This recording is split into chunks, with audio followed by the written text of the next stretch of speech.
सभी सुनने वालों का स्वागत है बॉम्बे टॉकीज में। दोस्तों, आज बॉम्बे टॉकीज में अभिनेता राकेश श्रीवास्तव से रेणु चतुर्वेदी की बातचीत का दूसरा और अंतिम भाग सुनिए। दोस्तों नमस्कार। मेहमान के तौर पर हम कोशिश करते हैं कि आपको उन लोगों से मिलवाएं जिनकी कला जो है बोलती है।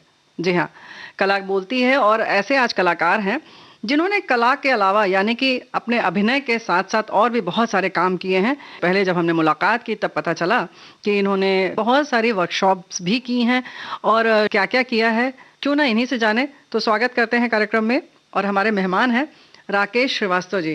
राकेश जी, स्वागत है आपका कार्यक्रम में। नमस्कार। हाँ, अब आप कह रही हैं तो हम कहते हैं नमस्कार श्रोताओं। वैसे जब तक हमसे कुछ कहा नहीं जाता तब तक हम कुछ कहते नहीं हैं। अब लेकिन आपने कहा है इसलिए बता दे कि हम यहाँ आ गए और मुझे बहुत अच्छा लग रहा है यहाँ आकर। ये हुई ना बात। तो भाई ललन जी, इस व्यक्तित्व में जो आप घुसे जी, तो लोगों की जबान पर चढ़ गया और हर व्यक्ति ये कहने लगा हमसे किसी ने कहा ही नहीं जी। तो भाई यहाँ ये काम तो नहीं चल पाएगा ना, ये डायलॉग चल पाएगा, थोड़ा हमें आगे भी बढ़ना पड़ेगा। तो उस कैरेक्टर में रहिए जरूर, लेकिन थोड़ा थोड़ा हमारी बातों का जवाब भी देते रहिएगा। अब आपने कह दिया है तो हम कहते रहेंगे। अच्छा राकेश जी, ये बताइए कि उसके बाद की जो यात्रा थी वो किस तरह से और आगे बढ़ी? श्याम बेनेगल जी के साथ लगातार काम करता रहा मैं, अलग अलग सीरियल्स में उनके। उसके बाद सोनपरी बहुत पॉपुलर सीरियल था मेरा। बाप रे बाप मेरा एक सीरियल आता था जी टीवी पे। उससे पहले फर्ज आता था, वो बहुत पॉपुलर सीरियल रहा। उसके बाद ये आता था लापतागंज था, लापतागंज, बड़े मियाँ छोटे मियाँ, श्री सिफारशी लाल, ऑफिस ऑफिस ऑफिस। 16 साल लगातार मैं सब टीवी में काम करता रहा। लोगों ने मुझसे मार मार के मुझसे कॉमेडी करवाई। ये बात तो बिल्कुल सही है कि कॉमेडी में आप बिल्कुल फिट हैं। लेकिन आपने सीरियस भूमिकाएं भी की हैं। और YouTube पे एक 13.5 मिनट की शॉर्ट फिल्म है जी, मेटामॉर्फोसिस। अच्छा, मैं अपने श्रोताओं से चाहूंगा कि वो जरूर देखें। उसके लिए मुझे बेस्ट एक्टर का चाइना से इंटरनेशनल अवार्ड भी मिल चुका है। क्या बात है। वो एक बहुत ही संजीदा किस्म का रोल है। हाँ, रोल है। तो कॉमेडी के अलावा भी चीजें की हैं। सच ए लॉन्ग जर्नी का, हाँ, सच ए लॉन्ग जर्नी पहली कैनेडियन फिल्म थी जिसमें मैंने काम किया। बाद में BBC के लिए मैंने काम किया अंग्रेजी में। वहाँ मुझे एक परेशानी होती थी कि वो अंग्रेज जो थे बड़े धीरे बोलते थे जी, और हम लोग जिस पिच पे बोल रहे हैं ना उससे भी याद है। तो मुझे एक तो अंग्रेजी में डायलॉग अपना याद करो और उनका भी याद करो कि पता नहीं कब कहाँ बोल के खत्म कर दें, सुनाई नहीं दे। हमें तो ये भी प्रॉब्लम होती थी। तो वो चैलेंज वाली बात है ना, वो वहां भी मेरे लिए चैलेंज था उस तरीके से। लेकिन आपने बखूबी निभा लिया। हाँ, बस वही अलर्ट रहता था हमें। अलर्ट रहते थे। लेकिन उसकी जो तैयारी आपने की वो बहुत तरीका आपका सही था कि उनके भी डायलॉग्स आपने याद कर लिए, तो पता चलता था कि ये खत्म। मैं पढ़ता रहता था उनके, ये खत्म अब मैं बोल सकता हूँ। तो मैं अपने एक्सप्रेशन भी देता था, उनके डायलॉग पर सुनता भी रहता था। और कहाँ वो खत्म कर रहे यार, अरे यार अच्छा खत्म हो गया, चलो बोल लो। एक डायलॉग सुनाइए ना वो वाला, कैसे आप करते थे और कैसे वो लोग बोलते थे। मैं जो थे एक मछुआरा था जी, तो जैसे मछुआरा बोल रहा है, ये साहब ब्रॉट, मैं अपने पीछे पे बोलता था जी, ये साहब brought so much of beers for you, okay, can you give me 5? अच्छा, हाँ, या आई कैन गिव यू। अपने मन में ऐसा होता था, हाँ बोल दिया, खत्म हो गया। हाँ, इस तरीके से मुझे वो इतने धीमे बोलते हैं वो लोग, उनका कल्चर है, मुंह में जैसे मुंह में बोल लेते हैं सब। बिल्कुल सही है। लेकिन अब चलिए वहां चलते हैं, जब एक नामी फिल्म मैंने प्यार किया जी में आप थे। जी 1989 में ही आया था। हाँ। और हुआ ये था कि मैं दादर में रहता था जी, और वहीं से पास में राजश्री प्रोडक्शन था जी। तो उस जमाने में ये होता था कि आओ तो पहले जो है राशि प्रोडक्शन में जाके माथा टेको। हाँ। लोगों को, नए लोगों को काम मिलता है। मैं गया वहां पे तो सूरज बड़जात्या जी ने मुझे देखा और मुझे बुलाया अंदर। जब उन्होंने सुना मैं ड्रामा स्कूल से पढ़ा हुआ हूँ, मैं ये सब कर चुका हूँ, तो ऑडिशन नाम की कोई चीज़ नहीं की उन्होंने। अच्छा। उन्होंने कहा कि मेरी पहली फिल्म है, आप मेरे साथ काम करेंगे? हाथ जोड़ कैसे बोला। अरे मैंने कहा यार आप तो ऐसे बोल रहे हैं, मुझे तो क्या, अंधे को क्या चाहिए, 2 आंखें जी। और मैंने कुछ सुना भी नहीं, क्या है क्या नहीं है। राजश्री प्रोडक्शन में आपको आते ही काम मिल रहा है, इससे बड़ी बात क्या हो सकती है। सूरज जी से एक चीज जो मैंने सीखा ना, मेरा रोल जो भी था उसमें आप सबने देखा होगा, उन्होंने पहले डायलॉग से लेके, पहले सीन से लेके आखिरी सीन तक हर एक्टर को पूरा का पूरी स्क्रिप्ट नरेट करके बताते हैं। अच्छा। तो आपको पता होता है कि फिल्म क्या है, आपका किरदार क्या है, उससे सहजता आती काम करने में। वो मैंने उनसे सीखा। जान आती है पूरी। जी, पूरी। क्या बात है। मुझे पता था कि कब क्या होने वाला है, तो मैं कर सकता था कभी भी। और कोई उस फिल्म का अनुभव आपका? उस फिल्म का अनुभव सलमान और भाग्यश्री के साथ, ये क्या ना, हम सब लोग नए नए थे। हाँ, सब नए थे। तो एक दिलीप जोशी जो आजकल तारक मेहता का उल्टा चश्मा में, वो भी थे उसमें। तो हम सब के एक अच्छा एक बॉन्ड था, काम करते वक्त बड़ा अच्छा रिश्ता, क्योंकि सब नए थे। आलोक नाथ जी को ही जानता था मैं उस समय, क्योंकि वो एनएससी से थे और मैं उनको पहले से जानता था। उनसे एक अलग सा थोड़ा सा अपना रहता था। अच्छा, उनसे पहले से आप मुलाकात थी? उनको मैं जानता था। अच्छा। नाटक किया था मैंने उनके साथ। अच्छा। इस वजह से हम आपस में परिचित थे। दिल देके दर्द मोहब्बत लिया है, सोच समझ के ये सौदा किया है मैंने। ओ मैंने क्या, मैंने प्यार किया, प्यार किया, प्यार किया है मैंने, प्यार किया, प्यार किया, प्यार किया है। दिल देके दर्द मोहब्बत लिया है, सोच समझ के ये सौदा किया है मैंने। प्यार किया, प्यार किया, प्यार किया है मैंने, प्यार किया, प्यार किया, प्यार किया है।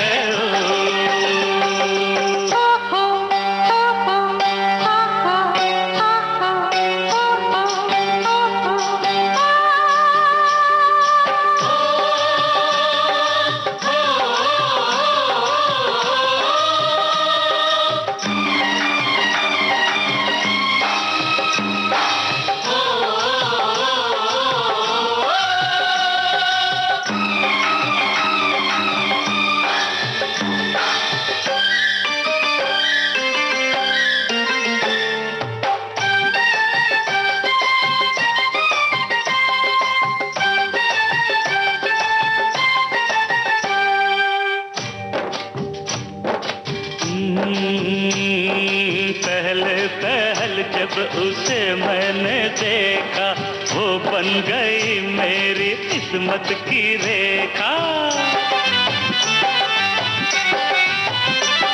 खबर क्या थी ये बात इतनी बढ़ेगी, मोहब्बत में मेहनत भी करनी पड़ेगी। दिल वाले मेहनत से डरते नहीं है, डरते हैं वो प्यार करते नहीं है। मैंने प्यार किया, प्यार किया, प्यार किया है मैंने, प्यार किया, प्यार किया, प्यार किया है।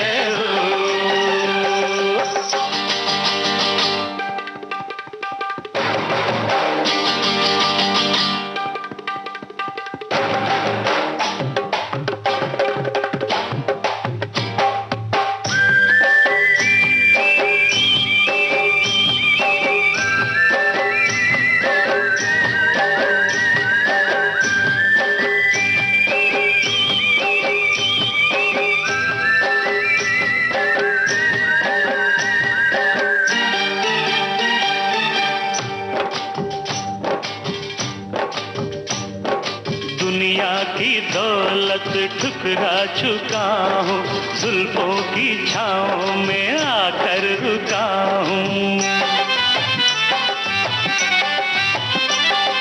ये छाँव मेरी है, मेरी रहेगी, जो मैं कहूँगा वो दुनिया कहेगी। ये चांद सूरज भी छोड़े चमकना, मुश्किल है मेरे इरादे बदलना।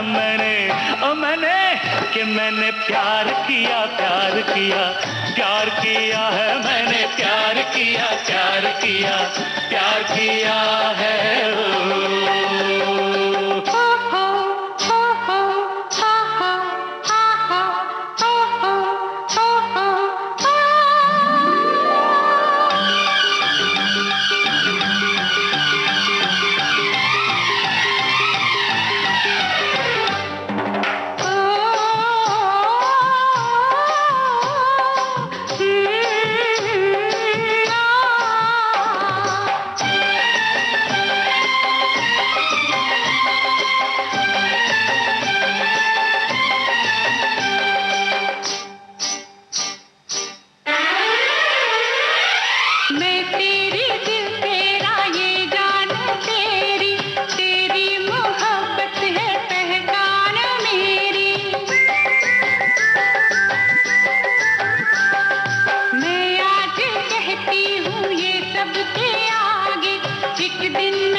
प्यार किया। तो यानी कि आप जब फिल्मों में आए तो आप काफी सहज थे, आपको कोई दिक्कत नहीं हुई कि अरे कैमरे के सामने और इस तरह से?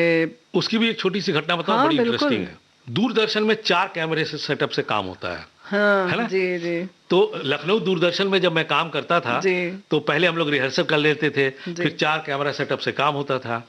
आनंद महेंद्रू जी सीरियल बना रहे थे देख भाई देख जी। तो उस समय मैं सबसे मिलता था जाके, तो उनके जो चीफ असिस्टेंट थे उन्होंने मुझे बुलाया, बोले राकेश एक बहुत अच्छा रोल है और बहुत कमाल का रोल है, जैसे आम यहाँ के फिल्मी डायलॉग होते हैं ना, और कहानी आप ही से टर्न करती है, उस तरीके की चीजें बोलते हैं। तो एक एपिसोड में उन्होंने मुझे पढ़ने को दिया, एक प्लम्बर का कैरेक्टर था, वो आके कहता है कि साहब नल नहीं बन सकता, आप किसी मतलब नल चेंज करना पड़ेगा। तो बोलते क्यों चेंज करना पड़ेगा? अरे भाई खराब हो चुका है इसलिए। इतने डायलॉग था। तो मुझसे कहा कि ये टर्न होता है, ये होता है। हमने कहा सुनो, इतना भी मैं मतलब गया गुजरा नहीं हूँ, माफ करना मैं नहीं करूंगा। मैं मना करके चला आया जी। उसके बाद रवि के साहब उनके असिस्टेंट बन गए, चीफ असिस्टेंट। तो उन्होंने बोला राकेश बड़ा अच्छा रोल आएगा, करेगा। कहाँ पे सर? तो बोले कि आनंद महेंद्रू के देख भाई देख में। हमने कहा मैं तो वहाँ ऐसे बोल के आया हूँ। बोले तेरा पूरा इतिहास यहाँ पता है, आजा, मैं तुझे रिकमेंड कर रहा हूँ। वाकई अच्छा रोल था जी। तो जब मैं आनंद महेंद्रू साहब के सामने गया तो वो आप ही हैं जिसने मना किया था पिछली बार जी।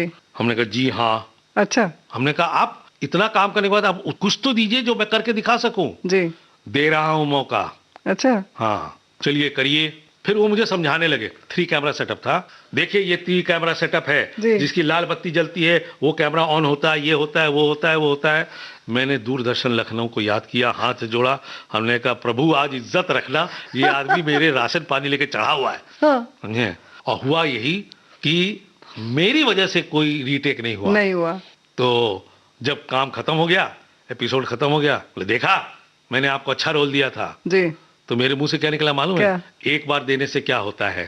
आपका तो एक बार में जी नहीं भरता। हाँ, मैंने 27 अलग अलग कैरेक्टर्स किए थे देख भाई देख में। 27 जी। ओहो। सिर्फ इसी बात से। और उसके लिए मैं दूरदर्शन लखनऊ को धन्यवाद देता हूँ। अगर उन्होंने 4 कैमरा सेटअप में नहीं खड़ा किया होता ना तो ये आदमी उस दिन मुझे खा जाता। वो अनुभव आपका, वो 4 कैमरा सेटअप कि कौन सा कैमरा इस समय काम कर रहा है या आप किस कैमरे में हो, कैसे देखना है और कैसे घूमना है, वो शिक्षा मुझे वहां मिली थी। और कैसे फ्लोर पर लोग आपको बताते हैं कि अब इसमें आओ, इस पे आओ जी। क्या बात है, वाह वाह वाह। लखनऊ एक बार फिर चलते हैं, भारतेंदु नाट्य अकेडमी में आपने किससे किससे पढ़ा? गुरु हमारे पद्मश्री राज बिसारिया साहब हैं जी। जब मैं पढ़ रहा था तब पद्म भूषण अनुपम खेर साहब मेरे टीचर थे जी। और स्वर्गीय हेमेंद्र कुमार भाटिया साहब मेरे टीचर थे जी। भाटिया साहब का ये था कि हमको गुस्सा बहुत आता था लेकिन ज्ञान बहुत था, और वो कोल्हापुरी चप्पल पहनते थे। अच्छा। हाँ, तो जब उनको गुस्सा आता था ना तो चप्पल निकाल करके वहीं से फेंक के मारते थे। अच्छा। और हम लोग वो चप्पल वापस उनके चरणों में रख कर सॉरी सर बोल करके वापस आते थे। ऐसा? आज यही एक कारण है कि उनकी जो शिक्षा है ना वही आज हमारे काम आ रही है। अनुपम खेर साहब से हमने जीवन को किस तरीके से अभिनेता के रूप में जिया जाता है, उन्होंने इतना हम लोगों को चीजें सिखाई, अपना जो ज्ञान दिया उन्होंने, भाटिया साहब ने, उन्होंने। और थिएटर और अभिनय को लेकर के राज साहब से मैं तो आज भी जाता हूँ, उनके पास बैठ जाता हूँ आधा घंटा और कुछ ना कुछ पाता हूँ। राज बिसारिया जी के बारे में श्रोताओं को जरूर बता दें कि आप हैं, ऐसे बहुत सारे लोगों से मुलाकात होती है और सब उनको भगवान की तरह पूजते हैं। बिल्कुल। और गुरु भी पूजनीय होता है और सब कहते हैं कि वो अपने आप में चलते फिरते संस्थान है, एक्टिंग के, ड्रामा के, रंगमंच के, हर चीज के। भारतेंदु नाट्य केंद्र की स्थापना 1975 में उन्होंने ही की थी और उनके साथ डॉक्टर अमृतलाल नागर उनके संरक्षक के रूप में थे। तब से जो शुरू हुई चीज ना, पहला बैच मेरा था जो भारतेंदु नाट्य एकेडमी बना, जो 2 साल का हुआ। तो मैं पहले बैच का स्टूडेंट था, तो मुझे उनके साथ ज्यादा काम करने का मिला। फिर मैं इंटर्नशिप किया, फिर मैंने बताया थिएटर भी उनके साथ किया, फिर पढ़ाया भी, फिर मद्रास भी गया। तो इतना अच्छा तजुर्बा उनके साथ जो मतलब रग रग में भरा हुआ है। क्या बात है। और वो आपके अभिनय में भी दिखता है और सही बात है कि एक अच्छे गुरु के संग रहने का जो है फल वो मिलता है। उन्होंने मुझे एक चीज कही थी कि बतौर अभिनेता ना एक क्लीन स्लेट की तरह रखो और अपनी तैयारी इतनी करो कि जो लेखक ने लिख के दिया है और जो निर्देशक ने विजुअलाइज किया है ना, उसी रंग को तुम उस स्लेट में अपने परफॉर्मेंस के द्वारा भरो। तो सहजता अपने आप आएगी। क्या बात है। तो बातें तो बहुत अच्छी चल रही हैं राकेश जी। यहाँ पर अगर गीत हम सुनते हुए आगे बढ़ें तो कैसा रहेगा? बिल्कुल। एक गाना जो है ना, जो मुझे बहुत अच्छा लगता है, जिंदगी एक सफर है सुहाना जी, यहाँ कल क्या हो किसने जाना। ये गाना भी बहुत ही पसंदीदा गाना है मेरा। जिंदगी एक सफर है सुहाना, यहाँ कल क्या हो किसने जाना। जिंदगी एक सफर है सुहाना, यहाँ कल क्या हो किसने जाना।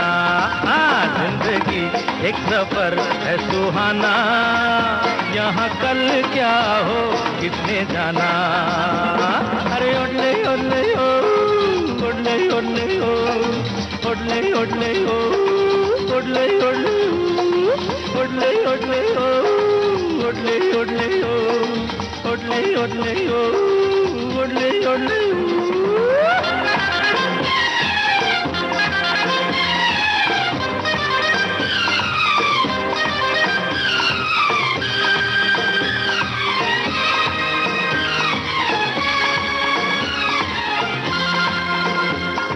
चांद तारों से चलना है आगे, आसमानों से बढ़ना है आगे। अरे चांद तारों से चलना है आगे, आसमानों से बढ़ना है आगे। पीछे रह जाएगा ये जमाना, यहाँ कल क्या हो किसने जाना।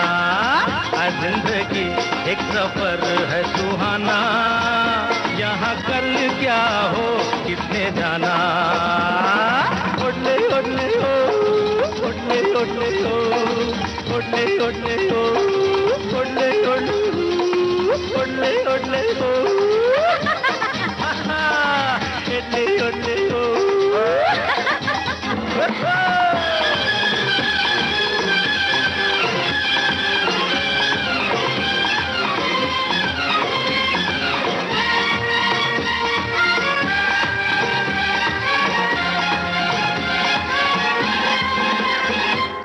हंसते गाते जहाँ से गुजर, दुनिया की तू परवाह न कर। हंसते गाते जहाँ से गुजर, दुनिया की तू परवाह न कर। मुस्कुराते हुए दिन बिताना, यहाँ कल क्या हो किसने जाना। जिंदगी एक सफर है सुहाना, यहाँ कल क्या हो किसने जाना। ओडले ओडले हो, ओडले ओडले हो, ओडले ओडले हो,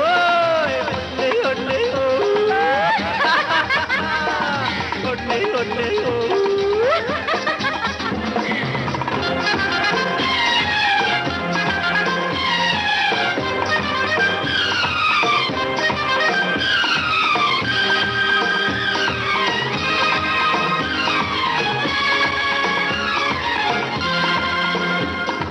मौत आनी है आएगी एक दिन, जान जानी है जाएगी एक दिन।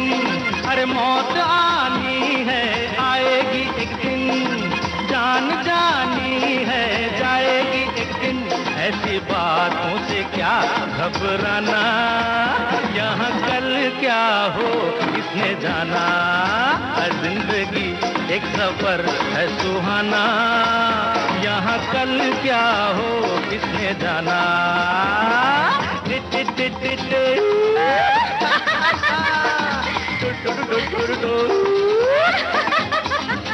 अरे ओडले ओडले ओ, अरे इतने इतने ओ।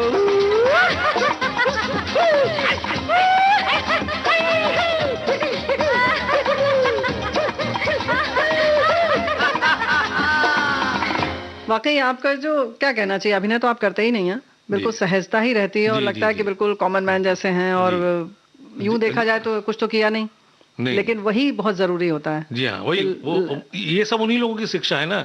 अभिनय को जीवन की तरह जिए, जीवन की तरह जिए, बी दैट कैरेक्टर। तो किस आप अपने कैरेक्टर के बारे में बताएंगे जो सबसे ज्यादा आपको अच्छा लगा? देखिए, अच्छा लगने की चीज जो है ना, दो तरीके से होती है। एक तो ये है कि आपकी चाहत क्या होती है, दूसरा मैं चूंकि पॉपुलर जिसने मुझे, दर्शक जिस दिन आपको पूरी तौर से स्वीकार लेता है जी, उस दिन आप एक नामी अभिनेता बनते हो। तो वो तो हमसे किसी ने कहा ही नहीं किया। उसकी तैयारी कैसे की थी, हाँ, वो मैं आपसे शेयर करना चाहता हूं। जरूर। ठीक है, ये 3 महीने शुरू हो चुके थे, लापतागंज को शुरू हुए और उसमें नए नए किरदार ऐड होने थे। ऐसा था, तब मैं FIR कर रहा था जी, जो सीरियल आता था ना, उसमें मैं अलग अलग किरदार करता था और वो भी एक बहुत अच्छा अनुभव रहा कि आप जाइए, एक नए किरदार की शुरुआत कीजिए, एक नया किरदार कीजिए। थिएटर के एक्टर के लिए बहुत चैलेंजिंग चीज थी। तो जब अश्विनी धीर के साथ मैं पहले भी 3 सीरियल कर चुका था, जो उसके राइटर, प्रोड्यूसर, डायरेक्टर थे, तो अश्विनी ने बुलाया, बोला राकेश जी एक ऐसा ऐसा कैरेक्टर आया है। अच्छा, वो 5 एपिसोड की एक कहानी होती थी जी, तो उसमें हमारी कहानी का नाम है अतिथि तुम कब जाओगे जी। तो उसमें जो मुकुंदी लाल हैं, उनके साड़ू साहब आते हैं अपनी पत्नी के साथ, और उनके अंदर जो है ना, अपने यहाँ के जो जीजा और फूफा होते हैं ना, उनकी वाली अकड़ है उनके अंदर, और उनसे जब तक कुछ कहा नहीं जाता है करते नहीं है। वो हैं तो PWD में जी, एक मामूली से मुलाजिम है, लेकिन अपने आप को IAS ऑफिसर से कम नहीं समझते जी, जी। तो मैं चाहता हूँ कि इसको फनी थोड़ा सा कुछ ये किया जाए। हमने कहा आपने कपड़े क्या पहना है उनको, तो उन्हें बताया फुल कमीज, पैंट, जूता, मोजा और टाई रहेगी। जब उन्होंने टाई कहा, हमने कहा फनी करना है, तो मुझे अपने एक दूर के चचा की याद आई। पहले जमाने में क्या होता था ना कि शादियों में ही लोग सूट सिलवाते थे और वो दूसरों की शादियों में भी वही पहनते थे। तो वो जो चचा थे मेरे, उनको टाई के नॉट बांधना नहीं आता था। अच्छा। तो शादी में जो नॉट बांधा गया होगा ना, वही ढीली करके रख लेते थे और वही फिर पहन लेते थे। तो वो टाई धीरे धीरे छोटी हो गई। अच्छा, जो छोटी हो गई, अच्छा, उसको जो है ना नॉट के साथ ही धोते भी थे हमने। तो अब धोते थे तो ये जो समोसा बनता है ना इसके नोट पे, उस पे चमक आने लगी थी, मुझे बड़ा फनी लगता था। अच्छा। और टाई थोड़ी छोटी हो गई। तो मैंने अश्विनी से कहा कि भाई ऐसा करता हूँ कि इसको ये कर। अरे नहीं राकेश जी, लोग तो टाई, हमने कहा यार तुम खुद ही कह रहे हो कि है तो वो मुलाजिम मामूली सा PWD का, अपने आप को IAS ऑफिसर समझता है, तो कहीं तो कुछ ब्रेक मिलेगा। फिर मैंने कहा कि देखो, एक्टर अगर कैरी कर ले जाएगा ना तो लोग उसमें बिलीव करेंगे। बिल्कुल, मैंने किया। 5 एपिसोड करने गया था मैं, अतिथि तुम कब जाओगे। उसने ये संवाद दिया था कि ये हर बात पे समोसा रखा है, मन तो है, खा नहीं रहे हैं। हाँ। अरे आप खाते क्यों नहीं, हमसे किसी ने कहा ही नहीं जी। अरे आप तो कह रहे हैं खा लो, हाँ आप खाते हैं, पता चला चारों समोसा जो है ना स्टॉप ब्लॉक में गायब। इस तरीके से होता था। याद। वो 5 एपिसोड मेरा इतना पॉपुलर हुआ, तो उसमें जो है ना ये हाथ बांधने वाली जो चीज थी, हाँ, वो मेरे एक जीजा थे। अच्छा। वो जब भी आते थे तो हम लोग किरदार जो है आसपास से ही तलाश करते, तो आसपास की ही चीजों से लेते ना। तो फिर मुझे उनकी भी याद आई, तो वो ऐसे ही बैठे रहते थे हाथ बांध करके। तो आज भी जहां मैं जाता हूं, लोग मेरे साथ फोटो भी खिंचवाते हैं ना, तो हाथ बांध के ही खिंचवाते हैं। और कई जगह लोग ब्यूरोक्रेट्स जो है ना, मुझे इसलिए पसंद करते हैं कि तुम पहले आदमी हो जिसने हमारी टाई की ऐसी की तैसी कर दी। ये भी अपने आप में एक क्या बात है जी। इस तरीके से किरदार की तैयारी करने के लिए। हाँ। जहां तक आपने पूछा कि पसंदीदा किरदार, मेरी इच्छा थी कि मैं बायोग्राफिकल कैरेक्टर करूं। तो श्याम बेनेगल जी जब संविधान the making of Indian constitution 10 episode का सीरीज बना रहे थे, तो उसमें जब संविधान लिखा गया था जी, उस समय जो ओरिजिनल कैरेक्टर्स थे जी, गांधी जी थे, नेहरू जी थे, बाकी जो लोग थे उस समय, उसमें बाबू जगजीवन राम भी थे जी, जी। तो श्याम बाबू का फोन आया, Rakesh you are doing Babu Jagjivan Ram with me. मैं तो पगला गया खुशी से, क्योंकि मेरी इच्छा थी जी, और मैंने वो किरदार किया, मुझे बहुत अच्छा लगा। और मेरी एक छोटी सी जो इच्छा थी वो पूरी हुई। उससे जुड़ी एक घटना बताना चाहूंगा आपको। जरूर। हुआ ये कि जैसा मैंने आपसे कहा ना, उसमें उस जमाने के सारे नेता थे जी, और हम सब लोग अलग अलग किरदार करते। मैं बाबू जगजीवन राम का किरदार कर रहा था। जिस दिन ग्रुप फोटो हुआ उस दिन मेरी शूटिंग नहीं थी, इस वजह से वो ग्रुप फोटो जो पूरे हिंदुस्तान के अखबारों में छपा उसमें मैं नहीं था, मतलब बाबू जगजीवन राम नहीं थे जी। मीरा कुमार उस समय स्पीकर थी जी। उन्होंने श्याम बाबू को फोन किया, बोला where is my father in this. तो उन्होंने बताया कि भाई जो आपके फादर का किरदार कर रहे हैं, उनकी शूटिंग नहीं थी उस दिन, इस वजह से वो उसमें नहीं है। अगले दिन जब मैं शूटिंग कर रहा था तो श्याम बाबू ने मुझसे कहा, Rakesh your daughter was asking about you. मेरा सन्नाटा, हमने कहा मेरी डॉटर, वो तो आपसे मिली भी नहीं है। तो वो कहाँ से आ गई? चौंक गए आप। हाँ, बोला I am talking about Meera Kumar. मैं भी हंसा, वो भी हंसे। तो मैंने उनसे कहा, आप मीरा कुमार से कह दीजिएगा रिश्ते में हम तुम्हारे बाप लगते हैं। तो और जब उन्होंने मेरा काम देखा तो बहुत खुश हुई। और उन्होंने बाबा से कहा था कि I could believe in that my father is there. तो ये भी मेरे लिए एक बहुत ही बड़ी उपलब्धि थी। अभी हाल में ही एक फिल्म आई है 10वीं, अभिषेक बच्चन की। तो वो उसमें 10वीं के एग्जाम देते हैं, तो उसमें पुराने जो स्वतंत्रता सेनानी निकल के आते हैं। उसमें जो डायरेक्टर था उसने मुझे देखा था और मेरी मुझे उसको बहुत पसंद थी। तो उसने मुझे फोन किया कि सर मैं चाहता हूँ, छोटा सा रोल है 3-3.5 मिनट का, लाला लाजपत राय का, मैं चाहता हूँ आप करें। अगेन मुझे उपलब्धि मिली, मुझे अच्छा लगा। और वो अच्छा लगने का जो सबसे बड़ा सर्टिफिकेट है, जब ये फिल्म ये रिलीज होने वाली थी उसी समय मैंने एक ऐड किया आरबीआई बॉन्ड का अमिताभ बच्चन जी के साथ। तो मैंने कहा सर मैं आपके साथ एक फोटो खिंचवाना चाहता हूँ। तो उन्होंने कहा जब मैं स्टिल्स लूंगा तब आ जाना। तो मैं उनके बगल में खड़ा था, फोटो खींच रहे थे, हम दोनों सामने देख रहे थे और वो मुस्कुरा रहे थे, वो भी हम भी, और वो फोटो स्टिल्स ले रहा था।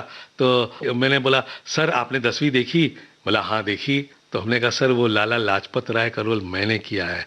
वो आपने किया है? बोले उन्होंने कैमरा वैमरा छोड़ करके मेरी ओर घूम के ऐसे देखा कि उन्हें बिलीव नहीं हुआ कि आपने किया, कि मैंने किया है। क्या बात है। तब मुझे लगा कि वाकई मैंने कुछ अच्छा किया होगा। बच्चन साहब ने मुझे ये सुन करके मुझे लगा कि अरे वाह। तो ये 2 कैरेक्टर ऐसे रहे जिसपे मुझे एक अलग से मेहनत करने का मौका मिला और एक बायोग्राफिकल कैरेक्टर करने का मौका मिला। और करने के बाद लगा कि कुछ उपलब्धि हुई। हाँ, जब इनसे तारीफ सुन ली तो अब क्या, तब तो क्या बात है।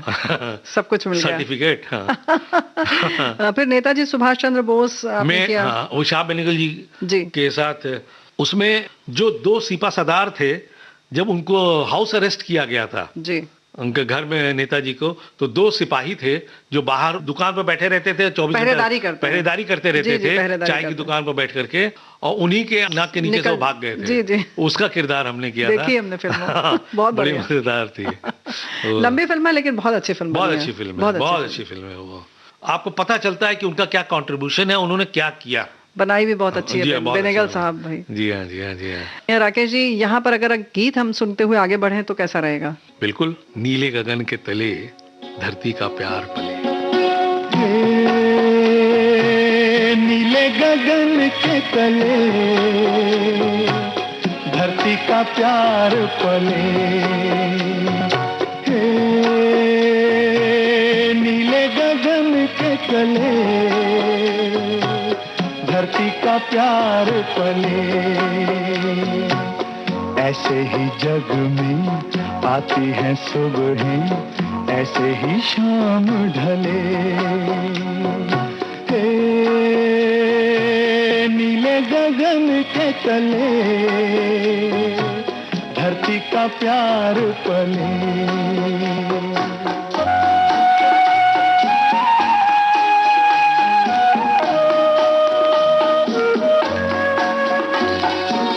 शबनम के मोती फूलों पे बिखरे, दोनों की आस फले, नीले गगन के तले धरती का प्यार पले।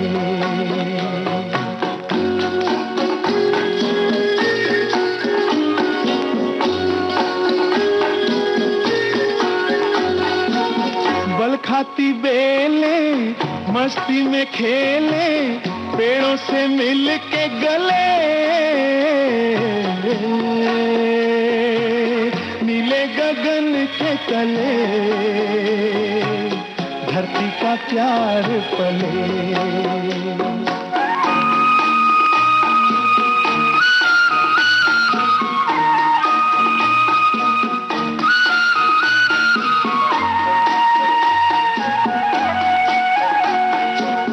नदियाँ का पानी दरिया से मिलके सागर की ओर चले, नीले गगन के तले धरती का प्यार पले, ऐसे ही जग में आती है सुबह, ऐसे ही शाम ढले, नीले गगन के तले धरती का प्यार पले।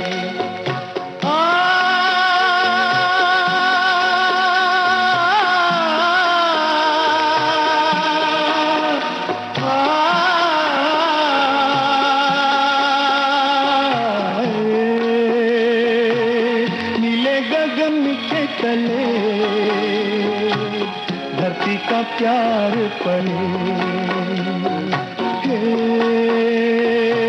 ला ला ला ला ला ला ला ला ला।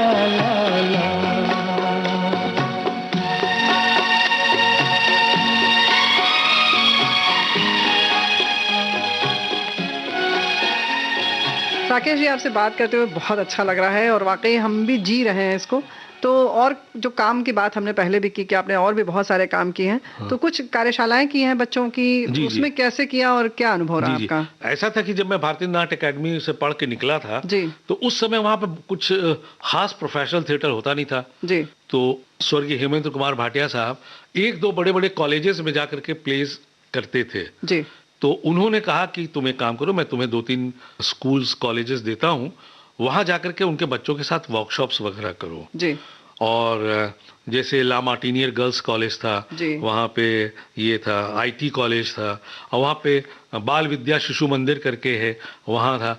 तो इन लोगों के साथ मैंने वर्कशॉप शुरू किया, इनके साथ बच्चों के साथ मैंने बाल विद्या मंदिर में मैंने नाटक शुरू किया। बच्चों के साथ काम करके मैं बेहतर अभिनेता बना, क्योंकि मेरा ये मानना, उन्होंने ये सिखाया कि अगर आपने बतौर अभिनेता बच्चों को कन्विंस कर लिया तो आप किसी भी दर्शक को कन्विंस कर सकते हैं। बिल्कुल सही बात है, क्योंकि वो कोरिलेट हैं। तो अगर मैं कहूँ तो ये गलत नहीं होगा कि आज तक मैंने तकरीबन 4000 बच्चों के साथ काम किया है वर्कशॉप्स में, अलग अलग जगहों, अभी भी करता हूँ। अभी मैं गया था लखनऊ, फिल्म करने गया था जी, PMT जी, एक बहुत ही मजेदार फिल्म है जो कोचिंग इंस्टीट्यूट में लव स्टोरी शुरू होती है ना। अच्छा। PMT उसका नाम रखा कि वहां पे बाराबंकी में शूट किया। अच्छा। फिल्म का नाम है PMT, ब्रैकेट में है प्यार में टुन, फिल्म का नाम है।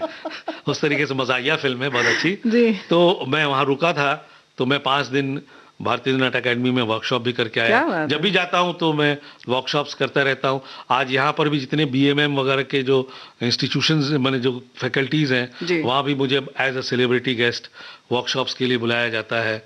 मैं ये थिएटर नहीं कर पा रहा हूँ, लेकिन इस तरीके से मैं थिएटर से, अभिनय से जुड़ा रहता हूँ। जी हाँ, रंगमंच से जुड़ा रहता हूँ उस तरीके। यानी कि ये कह सकते हैं कि आपकी आत्मा रंगमंच पे बसती है। बसती है, बिल्कुल बसती है।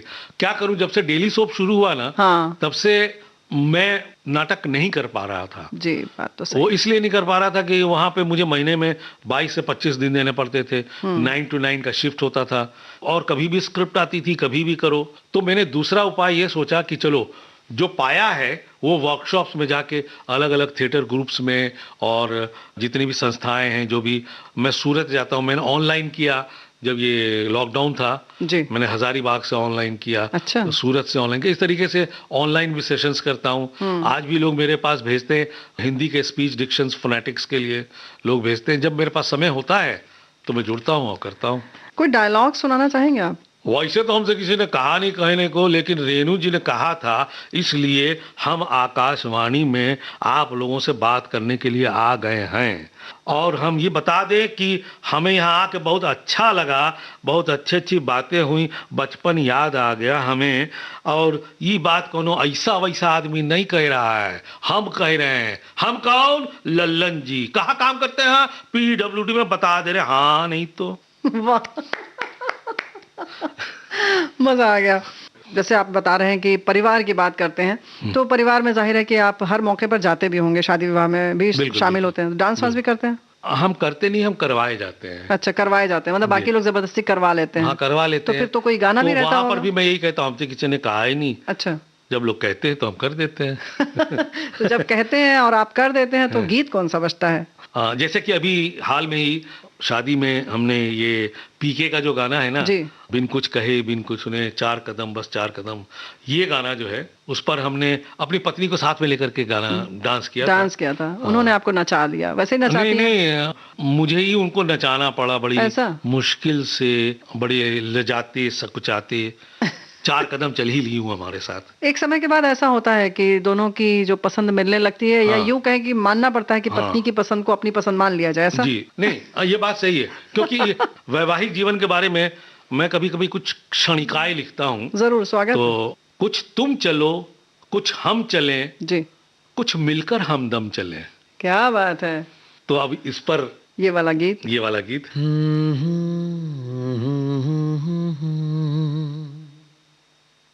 बिन पूछे मेरा नाम और पता, रस्मों को रख के परे, 4 कदम बस 4 कदम, चल दो ना साथ मेरे।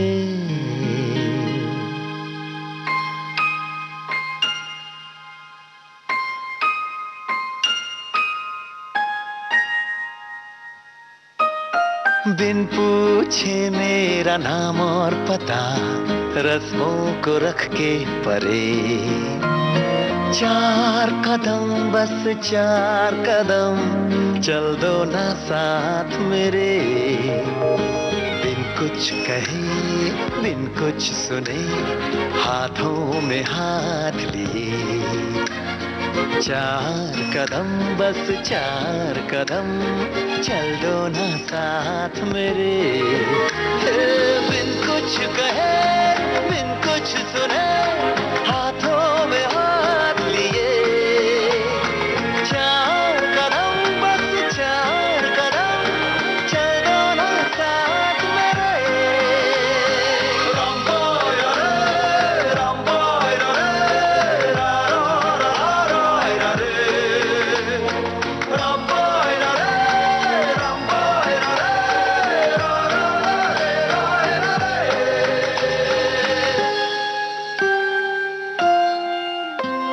राहों में तुमको जो धूप सताए, छाँव बिछा देंगे हम। अंधेरे डराए तो जाकर फलक पे चांद सजा देंगे हम। छाए उदासी लतीफे सुनाकर तुझको हंसा देंगे हम। हंसते हंसाते यूं ही गुनगुनाते चल देंगे 4 कदम।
सारे हमने तैयारी की थी, लेकिन सच बात यह है कि आपकी बातों में हम इतना रच बस गए और इस जब रेलगाड़ी में बैठे तो सब कुछ भूल गए कि हमें कहाँ कहाँ रुकना है, क्या क्या करना है।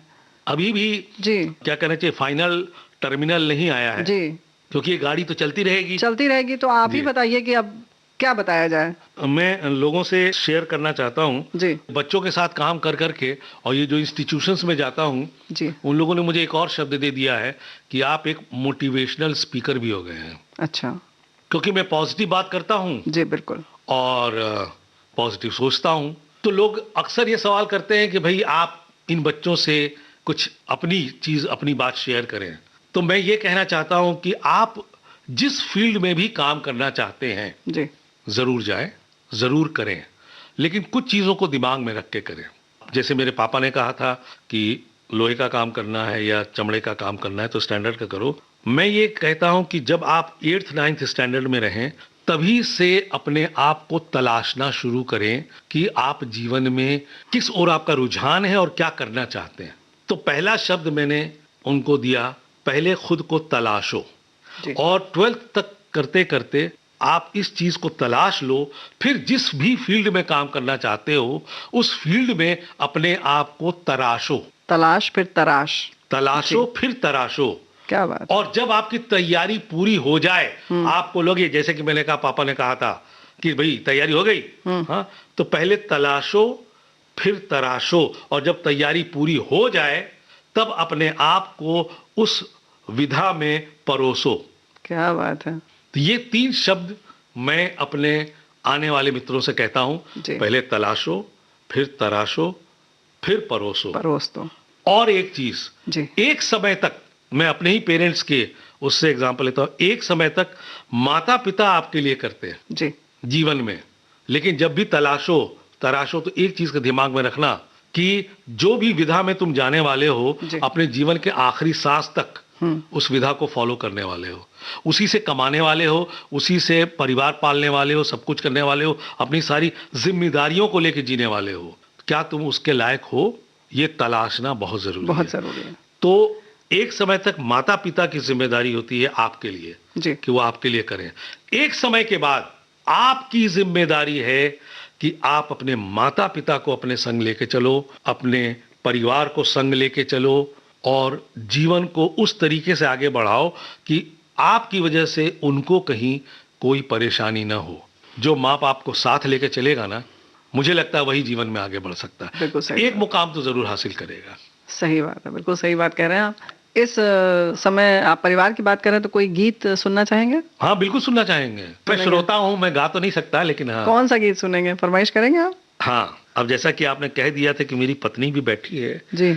ओ मेरी ज़ोहरा ज़बी, ओ तुझे मालूम नहीं, तू अभी तक है हंसी और मैं जवान, ये गाना लगा दीजिए ना। जरूर, वक्त फिल्म का ये गीत पेश है।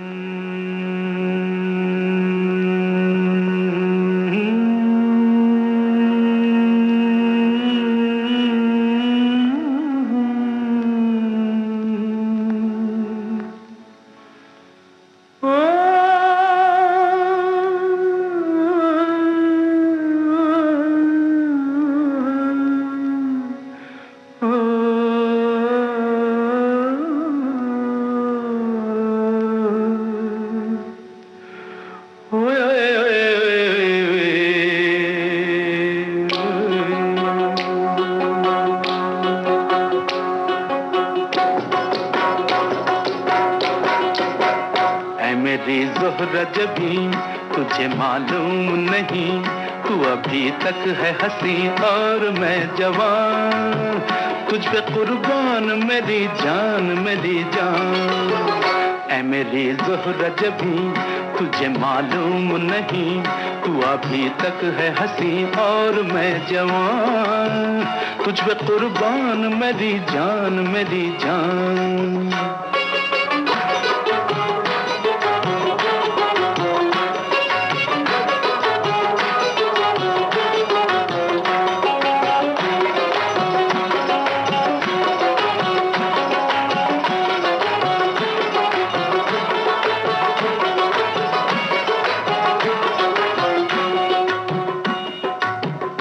शोखियाँ ये बात तुझ में है कहीं नहीं, ये शौकियाँ ये बागपन जो तुझ में है कहीं नहीं, दिलों को जीतने का फन जो तुझ में है कहीं नहीं। मैं तेरी आंखों में पा गया दो जहां, मैं तेरी आंखों में पा गया दो जहां। ऐ मेरी ज़ोहरा जबी तुझे मालूम नहीं, तू अभी तक है हंसी और मैं जवान, तुझ पे कुर्बान मेरी जान मेरी जान।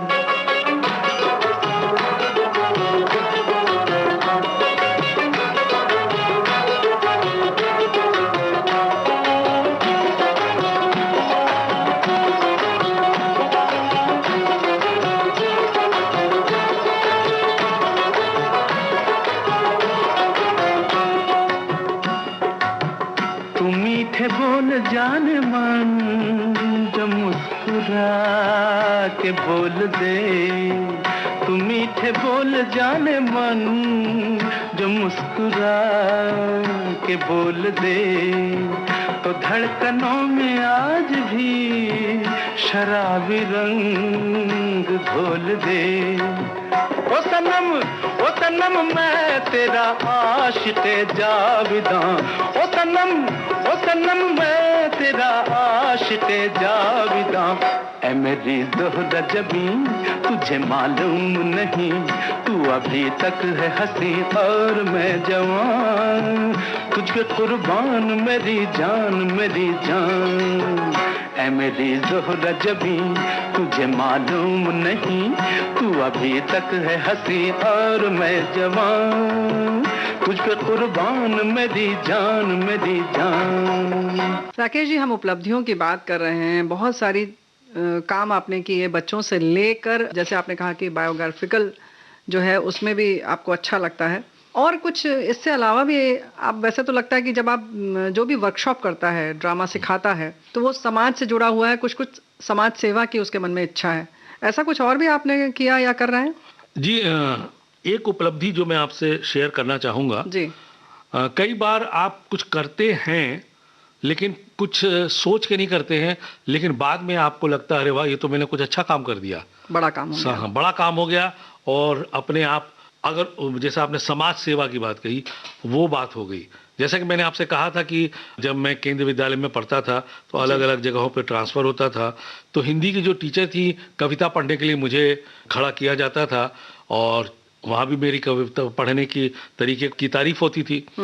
लॉकडाउन में क्या हुआ, मेरे पास बहुत समय था, उस समय मेरे साथ बड़े सारे फैंस जो थे, जो कवि कवित्रियाँ थी, वो बहुत सारे लोग जुड़े हुए थे, और वो अपनी कविताएं लिख करके उसमें भेजा करते थे। मुझे बहुत अच्छा लगता था। मैंने कुछ लोगों की कविताएं लिखी और उनका वीडियो बनाया मैंने। अच्छा, वीडियो बनाया, उनकी कविताएं पढ़ी मैंने, वाचन किया, अपने तरीके से वाचन किया। अच्छा, हाँ।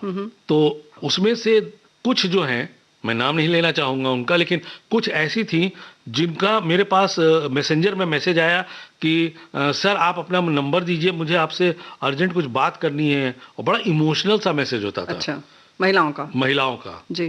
तो मैंने कहा क्या है, मैंने नंबर भेजा जी। जब नंबर भेजा तो उन्होंने मुझे कहा कि सर आपने जो है मेरे जीवन को बदल दिया। कैसे? मैंने भी पूछा कैसे, तो बोला सर हम जिन इलाकों में रहते हैं ना, ऑर्थोडॉक्स फैमिलीज़ है, हम अपने इन लॉज के साथ रहते हैं, वहाँ पर ना मेरे शौहर और मेरे सास ससुर को पसंद नहीं है कि हम कुछ कविता लिखें या कुछ इस तरीके की चीज़ें करें। मुझे छुप छुप के अपने दोस्त के घर जा करके लिखती थी, और जिन लोगों को अलाउड था ना, उनके लैपटॉप से मैं ये सब डाउनलोड करती थी। अच्छा। जो आपने पढ़ी कविता। और आपको जान करके खुशी होगी कि जब आपकी पढ़ी हुई कविता मैंने उन्हें दिखाई ना, उस दिन से मेरे घर में मेरे प्रति उनका रवैया बदल गया, ये करके कि अगर राकेश श्रीवास्तव जी ने पढ़ा है, इसका मतलब हमारी बहू में कोई गुण है, तभी उन्होंने पढ़ा है। क्या बात है। और उनमें से कुछ जो थी मुझसे ऐसे जुड़ी कि मुझे जो है ना पढ़ने का तरीका सिखाइए, मैंने वीडियो पे उनको सिखाया। आज उनमें से कई कवित्रियां जो हैं मंच पर खड़े होके बड़े सहज तरीके से अपनी कविताएं पढ़ती हैं। क्या बात है। और उसका श्रेय वो मुझे देती हैं, तो मुझे बहुत खुशी होती है। वाकई राकेश जी, ये कहना गलत ना होगा कि जितना अभी तक आपने अपना काम बताया उसमें से ये सर्वोपरि है। जी, मुझे भी ऐसा लगता है क्योंकि अनजाने में कई बार आप ऐसा कर जाते हैं जो ये होता है कि एक सफल व्यक्ति जब कुछ करता है तो बहुत कुछ अपने पीछे छोड़ जाता है, या जो भी वो करता है वो सोना हो जाता है। हाँ, ऐसा कह सकती है आप। तो उसमें से एक कविता हम सुनना चाहेंगे। अच्छा, एक काम करूं, मैं अपनी एक कविता सुनाऊं? जरूर। जो मैंने अपने पापा के लिए लिखी थी। अरे क्या बात है, स्वागत है। पहले मैं अपने पापा के लिए जो कविता लिखी थी वो सुनाता हूँ। हाँ, मैंने अपने पापा की याद में एक कविता लिखी थी जो मैं आप सबसे शेयर करना चाहता हूँ। वो हौले से मेरे कमरे में आई, मुझे अधलेटा देख मुस्कुराई, और फिर आकर बैठ गई मेरे सिरहाने, मेरे बालों को लगी सहलाने। उसकी आंखें जो थी स्नेहातुर, उनमें मानो कोई फरियाद थी। वो और कोई नहीं, बस पापा की याद थी। मैं आपके सामने प्रस्तुत करने जा रहा हूँ श्रीमती मंजुला दुसी, जो बहुत ही प्रसिद्ध कवित्री हैं, उनकी एक कविता दशानन। हे दशानन, नहीं है अधिकार मुझे दहन का तुम्हारे, क्योंकि तुम्हारे हर गुण अवगुण को सहेज रखा है मैंने अपने भीतर। तुम्हारा क्रोध, तुम्हारा अहंकार, तुम्हारा छल अब परिचायक हो चले हैं मेरे, जो दिन प्रतिदिन तुम्हारे आकार की तरह बढ़ते ही जा रहे हैं। हां, तुम्हारे गुणों को कदाचित गौण जरूर कर दिया है मैंने। तुम्हारा ज्ञान, तुम्हारी भक्ति, तुम्हारा आत्मनियंत्रण अब नगण्य से हो चले हैं मेरे लिए। तुम्हारे पुतले का दहन कर स्वयं को कब तक छलूं? अब तुम ही बताओ, अपने भीतर के रावण का वध कैसे करूं? क्या बात है राकेश जी। यहाँ पर अगर गीत हम सुनते हुए आगे बढ़े तो कैसा रहेगा? जीवन को मैंने जिस तरीके से लिया है ना जी, मुझे लगता है देवानंद साहब का जो गाना है, मैं जिंदगी का साथ निभाता चला गया, हर फिक्र को धुएं में उड़ाता चला गया, क्योंकि जिंदगी यही है। मैं जिंदगी का साथ निभाता चला गया,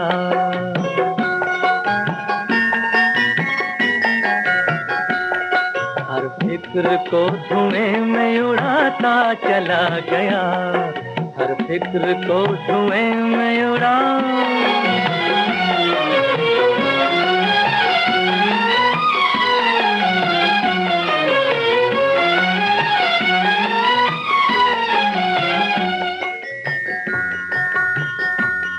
बर्बादियों का सोग मनाना फजूल था,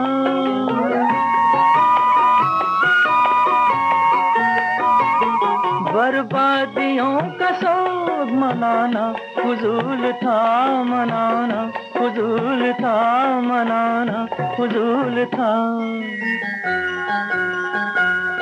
बर्बादियों का जश्न मनाता चला गया, बर्बादियों का जश्न मनाता चला गया, हर फिक्र को धुएं में उड़ा।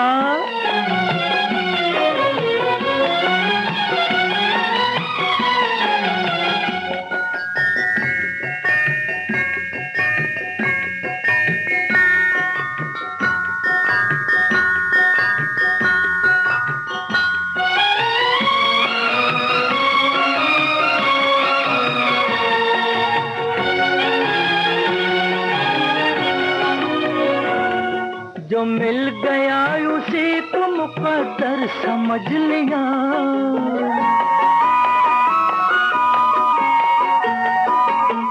जो मिल गया उसी को मुकद्दर समझ लिया, मुकद्दर समझ लिया, मुकद्दर समझ लिया।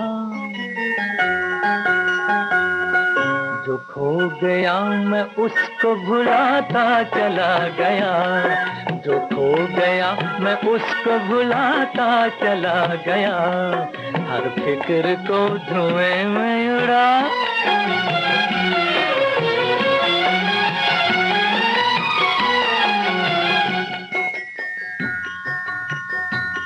गम और खुशी में फर्क न महसूस हो जहां,